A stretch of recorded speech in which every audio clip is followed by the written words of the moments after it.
কন্যা সন্তানের মা হওয়া এটাই কি আমার অপরাধ ছিল? কি করে পারলো আমার সাথে এমনটা করতে? মাশাআল্লাহ, কতটা ফুটফুটে সুন্দর একটা আল্লাহ আমাকে কন্যা সন্তান দিয়েছেন, কিন্তু কি করে করলো এই অবিচারটা আমার সাথে?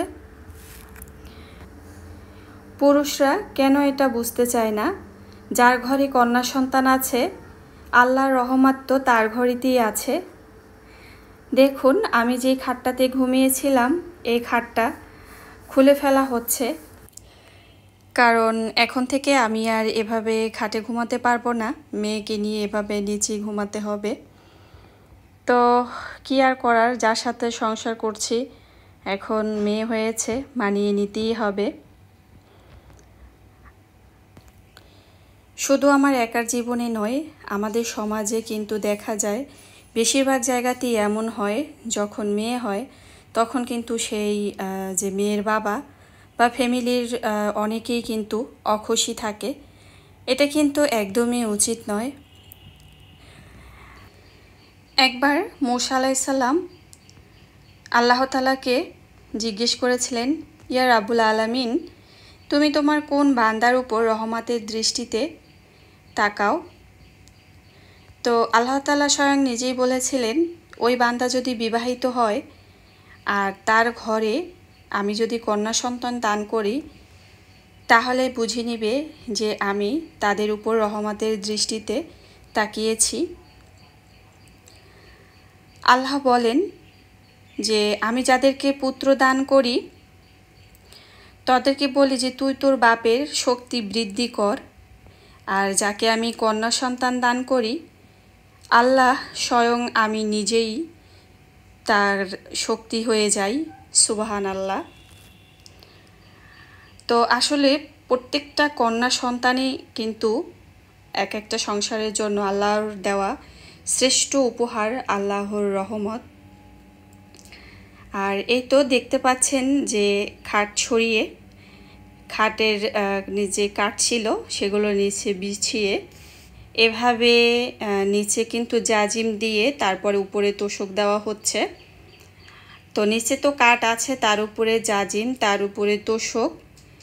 আসলে হয়েছে কি, আমরা যখন খাটে ঘুমিয়েছিলাম তো খুব সকালবেলা মেয়ে ঘুম থেকে উঠে গিয়েছে, আর আমরা তো ঘুমাচ্ছিলাম। তখন মেয়ে একা একাই খাট থেকে পড়ে গিয়েছে। তো ওর বাবা পড়ে গিয়েছে সেটা ওর বাবা টের পেয়েছে। তো ঘুম থেকে হঠাৎ লাফ দিয়ে উঠে মেয়েকে সাথে সাথে কোলে তুলে নেয়। আর সে ঠিক সেই দিনই সিদ্ধান্ত নিয়েছে যে খাট খুলে ফেলবে, কারণ মেয়ে তো আগের চাইতে মাশাআল্লাহ একটু একটু করে বড় হচ্ছে।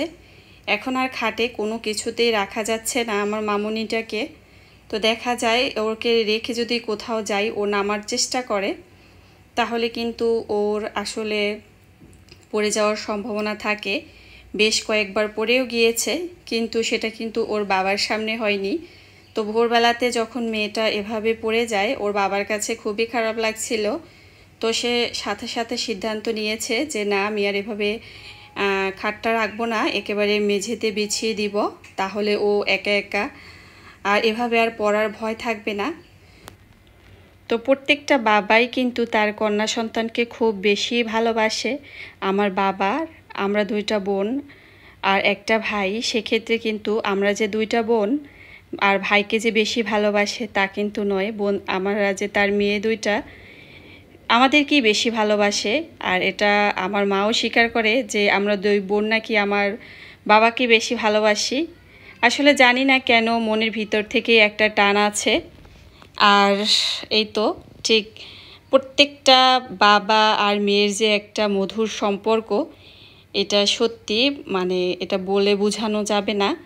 যার ঘরে এক কন্যা সন্তান আছে শুধু তারাই বুঝবে যে সত্যি আর কন্যা সন্তান যে আল্লাহর বড় দেওয়া যে একটা সংসারের জন্য কত বড় একটা রহমত, এটা যাদের আছে তারাই বুঝবে। তো যাই হোক, মেয়ে হোক ছেলে হোক সবই কিন্তু আমাদের সন্তান, সব সন্তানকে অবশ্যই আমাদের ভালোবাসতে হবে। আর আমি যে প্রথম কথাগুলো বলেছিলাম এমন কিন্তু মানে লাখ লাখ সংসারে আছে, মেয়ে হলে কিন্তু তখন দেখা যায় একজন মায়ের প্রতি অনেক অত্যাচার করা হয়। আসলে যে সন্তানটা পৃথিবীতে আসে সেটা তো মা একা নিয়ে আসে না, হাজব্যান্ড ওয়াইফ দুজনের কারণেই কিন্তু আসা, আর এভাবেই কিন্তু যুগ যুগ ধরে চলে আসছে। তো আসলে যারা এমনটা করেন তাদের কিন্তু মোটেই করা উচিত নয়। তো মাশাল্লাহ দেখতে পাচ্ছেন মামুনি কত সুন্দর করে খেলা করছে, আর সন্তান যার যার সন্তান তার তার কাছে মহামূল্যবান, এটা হলো সবচেয়ে বড় কথা। তো জানি আজকের ভিডিও থেকে হয়তো আমার কথাগুলো কারোর কাছে ভালো লাগতেও পারে, আবার নাও লাগতে পারে। আজকের মতো এখানেই বিদায় নিচ্ছি। সবাই ভালো থাকবেন। আল্লাহ হাফেজ। আসসালামু আলাইকুম।